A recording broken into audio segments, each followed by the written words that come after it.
That's it. Oh, look at them all pretending to be nice to you, and the film's finished. What's the point now? This is a good week, right? More stars than there are in heaven. That's something. So welcome to you all. Very nice to see you all. Thank you very much. And it seems like, just watching you all backstage, it seems like it was a happy train. It was a very happy train. It was, for the most part. Judi was very difficult. She's a troublemaker. Yeah. She is. She's a troublemaker and always has been. Because I've seen you in interviews, Michelle. You often say when they say poor thing. When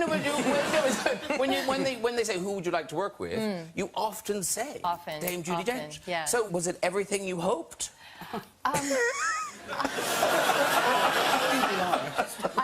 Do you remember I cried when I met you? Do you remember I got a little puddly? Yeah, I did. And then I wanted to curl up in her lap. But you didn't. Where are you going? What's happening? The definition of puddly is... And then, now, because, Josh, apparently you thought you might break the ice with... Well, yeah, I mean, the first day she came into the trailer, nobody would approach her. And so, of course, me being the idiot that I am, I went up to her, and do you remember what I said? I looked at her and I go, Dame Judi Dench, more like damn Judi Dench. That was it. That was it. I'll never work in Hollywood again. Because normally on a set, you're the director, you're in charge. Yeah. But there's a lot of high status going on. Yeah. So how did you corral your galaxy of stars? Well, with great difficulty, actually. I mean, and well, you've already seen. I mean, very little. This is a normal morning at work. That's how it would start on a Monday morning. I remember. I remember. They put us on the train and they wouldn't let us leave. You were just on it. That's how they corralled us. Yeah. And nobody was allowed on it. Nobody else was allowed on it. To use the bathroom. Was there not a toilet on the train? No. No. That's poor planning. But it makes the scenes very exciting. And tense. It keeps the suspense really, really active. So the film, Murder on the Orient Express, it opens everywhere tonight. And it is the most phenomenal cast. I mean, there's all of you guys, and then there's Penelope Cruz, Jerry Jacobi, all these people all standing around. Is that you there, Yeah, that's Josh? me, right. You can, if you have binoculars, you can just make me out in the back of that poster. So you got all the stars, but of course, you know, main man, Hercule Poirot. Yeah. How difficult was it to cast that? Well, I talked to the actor for a long time. Did you see anyone else? Only in the mirror, in that case. No, it was, you know, when you direct... directors and detectives, I mean, in theory, they're both you're looking for the truth. So in theory, that double job is the perfect marriage on something like this. Yeah, and something like Hercule Poirot's moustache is so famous, and you've gone quite left field with your moustache. Yes. Is this a moustache that has ever appeared in nature? No, although I must say sometimes wearing that moustache felt like you were sort of French kissing a badger. It was a challenging piece of face furniture. It's epic. It is. Is how much of it is you? I tried. Well, as you can tell, I'm already starting my sort of Movember attempt to moustache it up. I have to confess a follicle failure. I attempted for months to grow and tease it. So, what do you do? You sometimes grow quite a thick beard. Do you sort of tease it out? Do you pull it? How do you get that great big sort of... Tease my beard. No? You're so shaggy. Naturally, you've got a big follicle It's one capability. of the few things I can do is grow a beard. Okay. Yeah. Learned it in drama school. Okay. Yeah. What about you? Can you I have beard envy. Oh, you're talking to Johnny. I wonder. I have beard envy. I do. Yeah, I grow about 7 or 8 hairs on this side. About maybe about 5 over here, and then just whatever sort of falls in between is left. And Josh, you have a moustache as well in the film. Unfortunately, yes, I do. Is this real? That's it. My kids were terrified. No, it's good. It's good in the context of early 20th century. When I'm wearing modern clothes, I look like a pedophile. And walking down the streets, you would see people clutching their children walking away because nobody wears that mustache in the wild anymore. Yeah, you're right. They really, actually, when you I can see that. They really don't. Kids would not talk to me. That's a true story. They were like, "Daddy, take it off your face." Mr. much to do that, baby. And, Judi, if I ask you who you play, will you remember? Princess Natalia Dragomirov. Yeah, right on it. Who's she? Is that it? Very good. Goodness knows. Some bird that sat around with a lot of jewellery. It's a bit more than that, you know. It's the handkerchief, and, you know, the kind of maid. Olivia Colman's the maid, you know. Now you're telling me now. Christ, this is what I had to deal with. This is what I had to... Amateurs, bloody amateurs. Let's have a special taste. This is Murder on the Orient Express. The real killer is right here. One of you people. We are surrounded by lies. I'm sleeping here, where everyone can see me, and I can see everyone. Who takes up the knife? Cannot trust no one. Another one?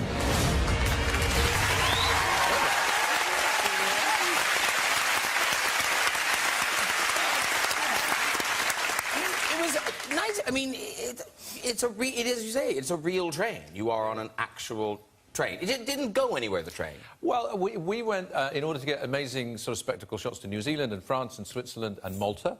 But we also went to Surrey, where we, the Alps of Surrey, where we rebuilt the Orient Express, 5-hole carriages, and we put the train up on a massive 15-metre-high viaduct, and we built a mountain behind it, and then we worked out how to move the train and stop the train, and it was pretty convincing, wasn't it? I thought it was incredibly good. Yes, I think I moved about 8 feet in the whole film. If you can watch the film and believe that, I mean, really. No, it is incredible. It's fantastic. Well, people, actually, you were the first one who got motion sickness, weren't you? I did. Yeah. Well, because everyone's doing that all the time.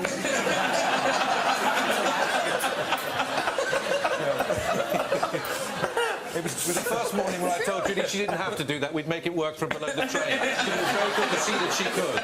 That's theatre training for you, see. But now, Michelle Pfeiffer, you thought you weren't going to like being stuck on a train with everybody. No. I don't like boats because I can't get off. And they didn't tell us that we wouldn't be able to leave the train until we were there. But, you know, the time just kind of flew. And Josh was incredibly entertaining. And you would do your Penelope Cruz. I do a mean Penelope. And then he would do Javier. And then he would do a fight between them. It was really fun.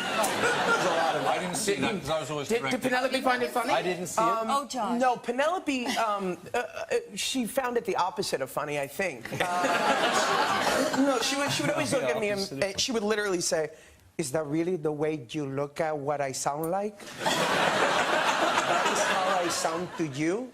And then I would do Javier, and I'd be like, "Penelope, don't make a big deal about it. Leave the poor fat boy alone. It's okay." And she'd just never break a smirk at me. And so you're dealing with all the actors, but then, Judi, you've got 2 dogs. Is it 2 dogs or 3 dogs? Two dogs. And were they nice? Lovely. One white dog and one black dog. Nice. And Olivia Colman. Olivia Colman was dressed in black from head to foot. So I gave her the black dog. I got the white dog. Olivia didn't think the dogs liked her. She didn't think the black dog liked her. I turned them against her. How did you do that? You and all the treats. Now, as the poster makes very clear, in this film, everyone is a suspect. Everyone is a suspect, ladies and gentlemen. And there's a lot of that in the film, in terms of actors, of either, you know, looking at each other suspiciously or not looking guilty, or, you know, there's a lot. So, and because that happens a lot, were there ways that you rang the changes? Did you just kind of go, do it again? Or Well, I heard about ways. I heard about ways. I heard about ways brought over from the Americas. Brought over from the Americas by characters like Mr. Perhaps you would like to expound. There's the English classical tradition. There's Shakespeare. There's a theatre, and then Josh, there's what? Well, there's the who farted look. And basically, on the train, there was this scene where we're all Ken's direction to us is everybody looks suspiciously at everybody else, and everybody's like... I looked at Michelle, and I looked at Judi, and I looked at Leslie and Daisy, and I go, all we really have to do is wonder who just farted. And it'll make our job so much easier. And that's literally what you see on screen. Okay,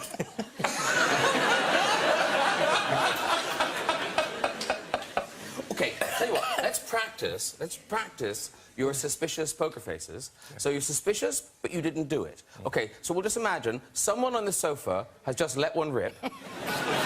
Okay, already you're terrible, Ken. You're useless. You're the detective. But someone has let one rip, but I didn't That's what's so terrible.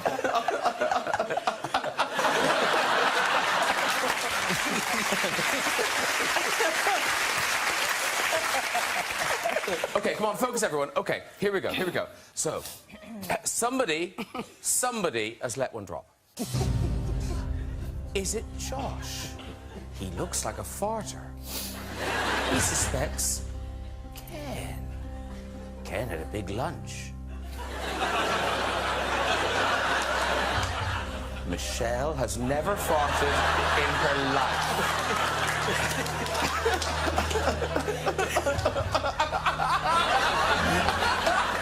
Judy's smelling it really strong.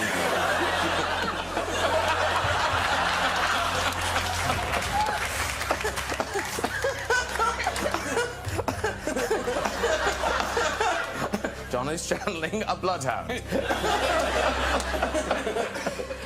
Or is it the host?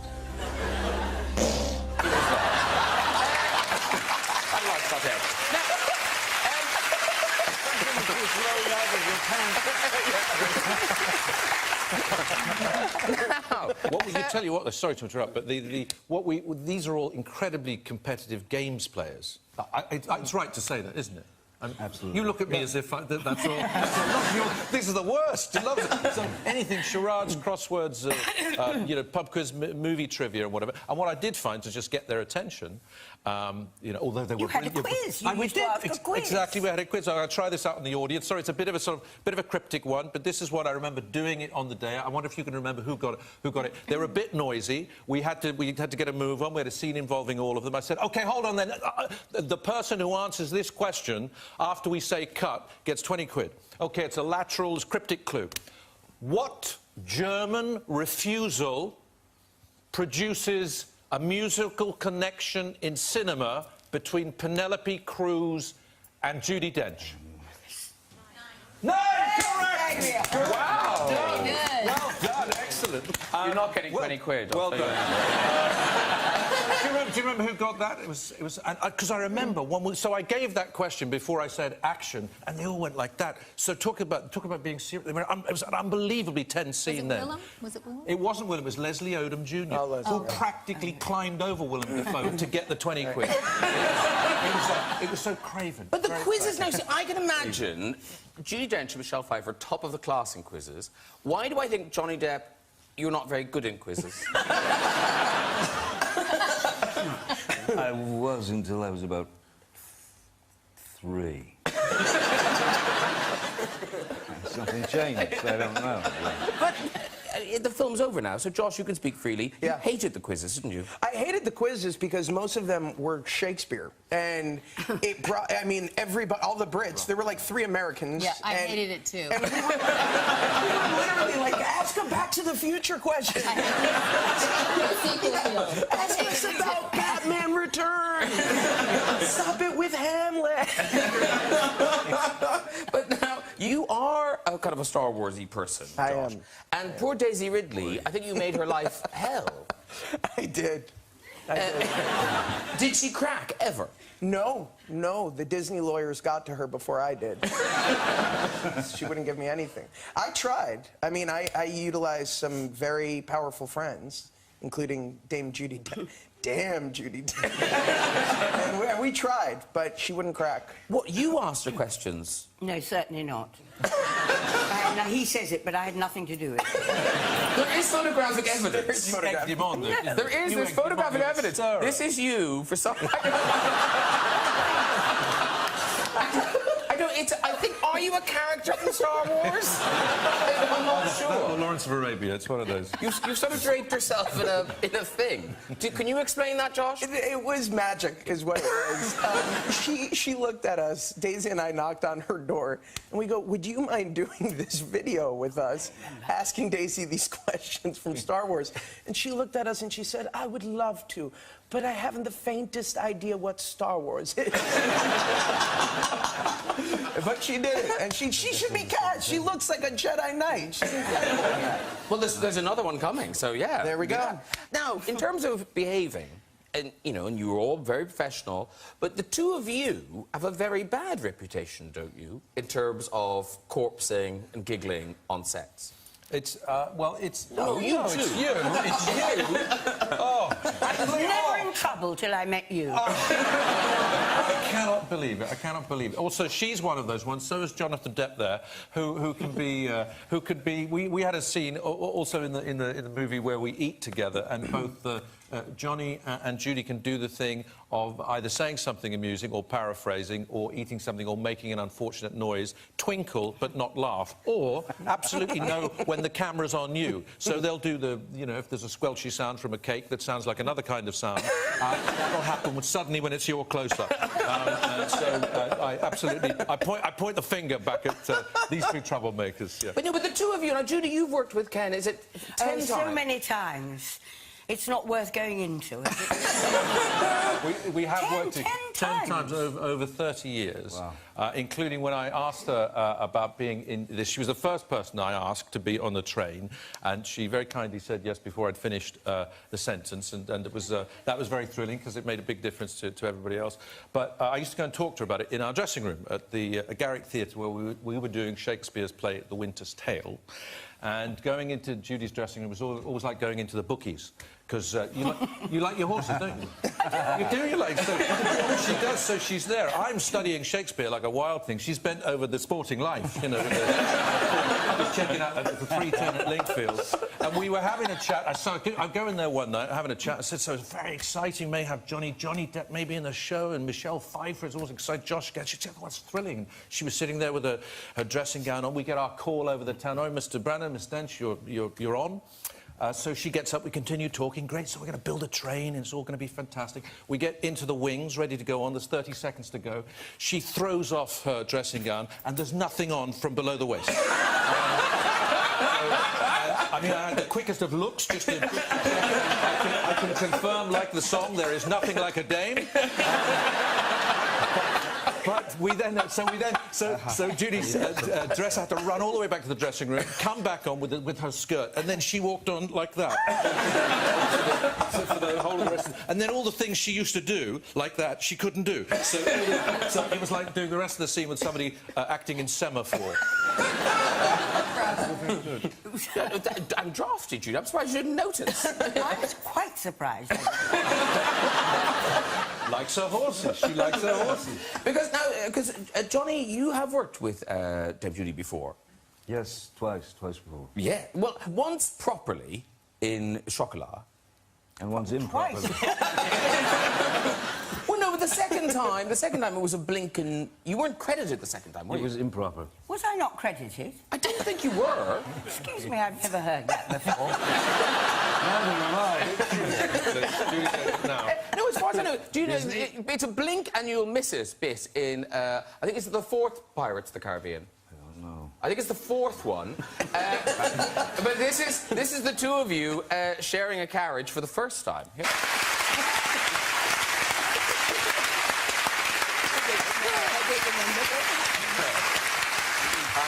I won't ask you what he said. No, certainly not. I won't. Because Johnny, when you talk about creating characters, you often, like, for instance, Willy Wonka, you talk about what it could have inspired you, what you were going for with that. Yeah, I was sort of looking for a combination of a children's show host that's a little uncomfortable. And then I thought about, what if George W. Bush were very, very, very stoned?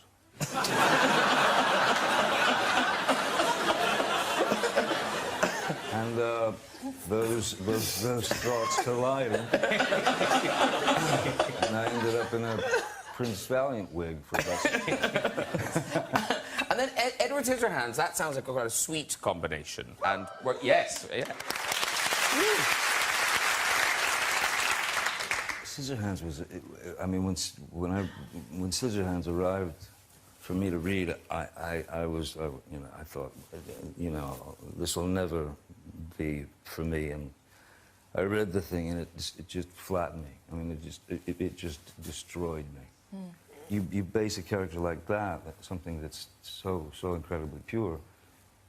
I mean, that was a dog that I'd had as a kid, Scissorhands, and my nieces and just babies, newborns. And those characters, they really, it's incredible the way they've last, I don't know if you saw this, but Halloween, Lady Gaga this year was Edward Scissorhands. Yeah. And then she's So out and about, and she bumped into a Jack Sparrow. What are the odds? I know, what are the odds? And you do sometimes, you do the dressing up as Jack Sparrow. You seem to like that. I just run around the house like that. But didn't you go? Didn't you go to Disneyland? I mean, that must of course a sensation. I did something that as soon as they you know, Pirates was going to happen, I thought, how great would it be to be able to have the opportunity to stand there as some sort of animatronic until the people come by, and then you start screaming and you know, scare them into a mischief. You know what I mean? So, you know, all these years later, I got the chance to do it, so I was very excited. You know, these boats were going to come around the corner, and they just sort of looked at me as they were coming around, and I'm frozen, and I went, "Oi!" What are you looking at? And then, nothing. You know what I got? All of the iPhones in the world going, wow. Wow, that's a pretty good animatronic. It was one of the proudest moments of my life.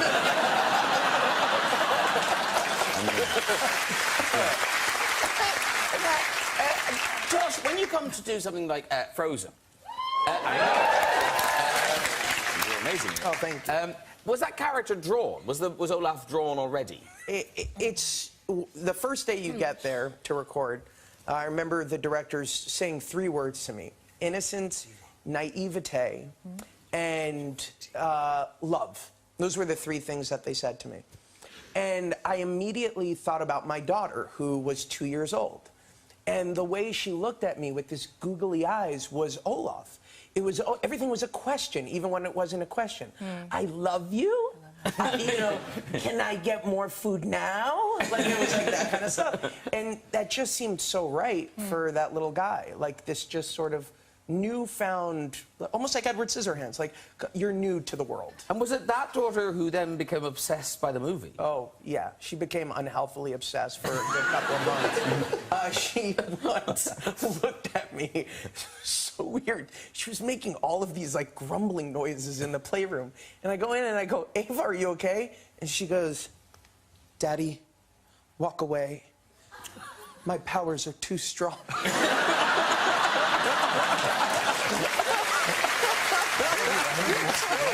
I walked away and called the police. Yeah, I was like, wait, what? It's just so odd. So funny. My powers are too strong. Calling an exorcist. Now, here's the thing. Not just acting. Michelle Pfeiffer, a woman of many talents. No, stop it now. Unless, are you method actors? Has someone actually done it? Yeah, I'm really good. I actually farted.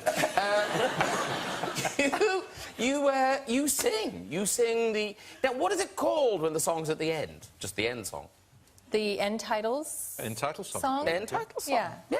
I do. And this is a new song. It's a new song that Ken Branagh wrote the lyrics Patrick to. Doyle wrote the music for the movie, and there's a wonderful theme inside it. And And out of a beautiful bit of acting that they all do, but this particular bit belonged to Miss Pfeiffer, there's this song that came out of it called Never Forget, which Michelle sings very beautifully. And we know you can sing from Fabulous Baker Boys and Hairspray and Grease Stew and things, but you're now in a song. When did you find out that your name was in like one of the biggest songs of the last few years? I think somebody emailed me, and well, first it was that Riptide song, and then the Bruno Mars one came out, and I'm like, what's going on? So this is Uptown Funk. Uptown No, because it's right at the beginning. I'm a huge fan. If we just play it now. This is what...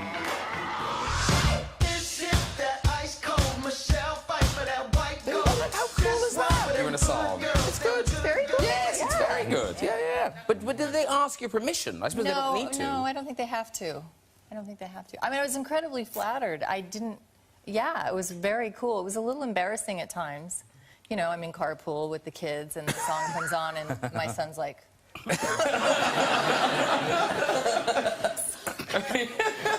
Or I'm in exercise class, and the song comes on, and... So, yeah, but and I love the song. Yeah. Right? Yeah, it's good. I know. Judy's like, what the hell? What's that song? No, she's mad because originally it was Judi Dench, That White Gold.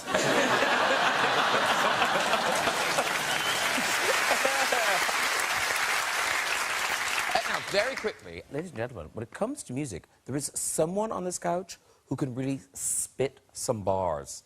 I am, of course, looking at you, Dame Judi Dench. You know what I'm talking about. Your collaboration with Lethal Bizzle. It has set the rap world on fire. Has it? Yes! That's that smell. The rap world on fire. Well, he asked if he could teach me to rap, and I said, sure. And so you rock up and he... Well, I tried. You did it! I mean, have you guys all seen this? You must have all seen this. Yes. Have you all seen this? No. I have not. Oh, you've not seen this? Oh, this is the rap stylings of Lethal Bizzle and Dame Judi Dench.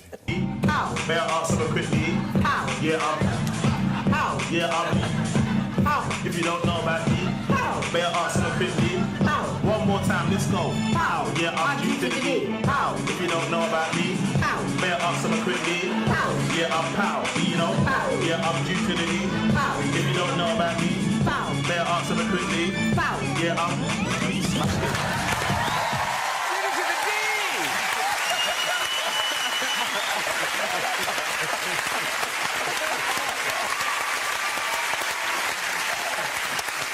Excellent work. And it's time for our, another musical performance. This Grammy Award-winning singer's latest album has made her one of the biggest pop names of 2017. Here performing Los Ageless, it is St. Vincent! Come on over and say hi. Do, yes. There you go. Wrapped in. St. Vincent, everybody! Oh! Lovely job. Thank you so much. Come and join the couch. Have a seat there. Are you Annie? Did you know that? No? St. Vincent's still around here. This is Annie, everybody. That's the cast of Murder on the Orient Express. There you go. Lovely, lovely. Oh, so nice. There you go. Have a seat, too. So, St. Vincent, but chatting, you're Annie. Sure, please. That is off the album, which is called Mass Seduction. There's the front of it. Yes. Now, it's unfortunate you dropped something just as they were taking the picture, but in fact, that's not even you, is it? I'm sorry to say, because it is a wonderful behind. It's beautiful. Yeah, I know, it's not me. Oh. But it wasn't... It could have been me. It could have been you. Yes. Which begs the question, why isn't it you? It was a serendipitous moment in a photo shoot, and she just happened to be, you know... Looking for something. And it just seemed like the right picture to sum up the album. Yeah. And Josh. isn't it gorgeous? It's Josh. It's what? Johnny just keeps looking at me going, it's you, isn't it? This. That's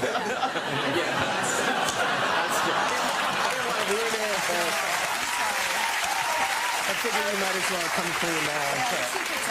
secret's out. So, but here's the thing, ladies and gentlemen. Not content with the singing, the songwriting, the touring, you found time for some inventing. Now, was that one of your inventions you were playing just then? It was. I designed a guitar. Ooh, yes, that guitar. Yes, I designed a guitar that I like to say is gender inclusive. It's incredibly ergonomic for any gender. Okay. Were old guitars not? Well, okay, so I've been playing guitar for a long time, and I've been performing for a long time, and I'm a smallish person, so I don't want a big, heavy guitar. I love a 70s Les Paul, but they're so heavy. They're prohibitively heavy. So I designed a guitar with a smaller frame, maybe, in mind. Yeah. And a rock monster tone. Nice, nice. Can you buy them? You can, yeah. Oh, there you go. That's Christmas sorted. You'll never guess what it is under the tree, Dame Judi, but...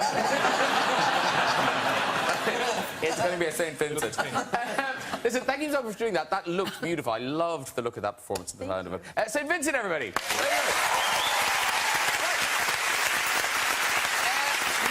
it, but we do have time for a quick visit to the big red chair. Who's there? Hello. Hello. Hi, what's your name? Greg. Greg, lovely. And what do you do, Greg? I've just started a recruitment business with two friends of mine. OK, very good. Recruiting people to do what? Accountants into retail businesses. Wow. Yeah, fun guy. Buzzy, buzzy, buzzy. Oh, the brainstorming that went into that. OK, Greg, off you go with your story. Okay. I'm a massive rugby league fan, and once a year my team plays on TV. One Saturday I sat down ready for my team to play, and we scored a try, and I jumped up in between my lounge and my kitchen. I smashed my head on the beam. I completely conked myself out. I had no idea what was going on. I came round and my housemate's above me in tears, crying on the phone to the ambulance saying, oh, you're right, there's blood pouring out of your head. And I was like, no, I'm not. He calls the ambulance and they say, look, you've got 20 minutes, keep him awake and we'll be there as soon as possible. So we wait and we wait and we wait, and the doorbell rings and he's like, right, the ambulance is here. So he runs to the door and opens the door, and it's actually an estate agent, and he's got an open house that morning organised by a landlord. And I'm laid there with blood everywhere in the middle of the lounge. The estate agent says, look, I don't care, we can go in, we'll just ignore the casualty. Eight couples walked into the lounge diner to find me on the floor with blood pouring out of my head. They just carried on their business quite normally, and one of them sort of stepped over me and actually looked at the cooker. Whilst they strutting over me, I looked up and they said, oh, darling, they've got gas hobs. That's really, really useful, isn't it? And I'm still laying there, and there's still blood pouring out of my head while this is happening. So, thankfully, they didn't sell the house that morning. Oh, it had no ending, the story. Very good story. Very good, but it had no ending. There's a bit of a state agent. I like the way he was using the term lounge diner throughout his story. I was straddling the line down. OK, who's up next? Hello. Hello. Hi, what's your name? Lisa. Lisa. And where are you from, Lisa? I'm from Kew. Kew Gardens? Yes. Oh, lovely. She's homeless. And what do you do there? I'm an estate agent. Oh! It was meant to be! Was she in that kitchen? I know, is there blood on the soles of her shoes? Did you hear that last story? Yes, I did. Yeah? It's all about the sale.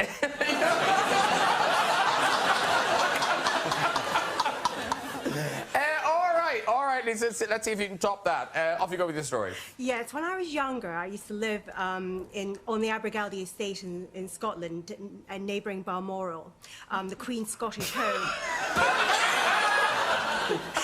And one day I was on the estate when the Queen was in residence and walking, and we knew, being local, we knew a lot of the staff. So we thought we'd pop in the back door of Balmoral Castle and just have a cup of tea and catch up with them. And perfect timing, the Queen had just finished afternoon tea and all the royal cakes were in the kitchen, so we absolutely feasted on the cakes. However, the bell rang. It was the Queen. She had an unexpected guest. All the kicks had gone, though. And needless to say, her butler was absolutely furious with us. Needless to say.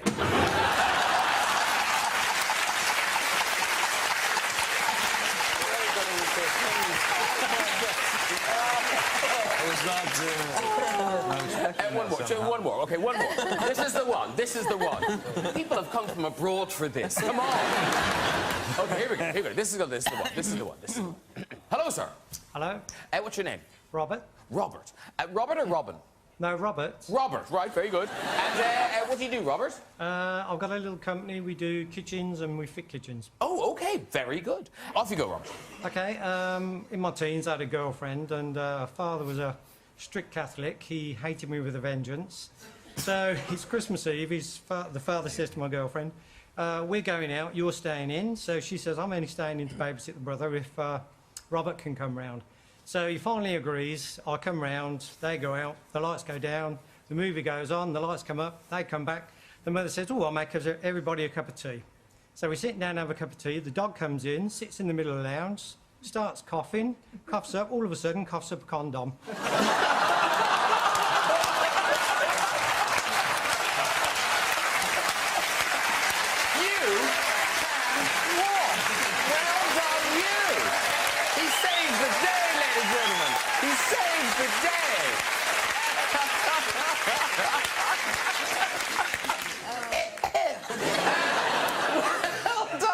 If you'd like to join us on the show and have a go at the Big Red Chair, you can contact us via our website at this very address. Sadly, that is it for tonight. Please say a huge thank you to my guests, St. Vincent, Josh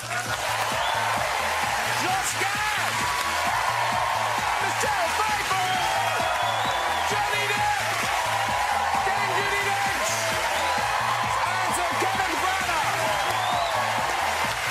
Join me next week with singer-songwriter Kelly Clarkson, comedian Sarah Millican, Aquaman Jason Momoa, and the ever-charming Hugh Grant. I'll see you then. Good night, everybody. Bye-bye.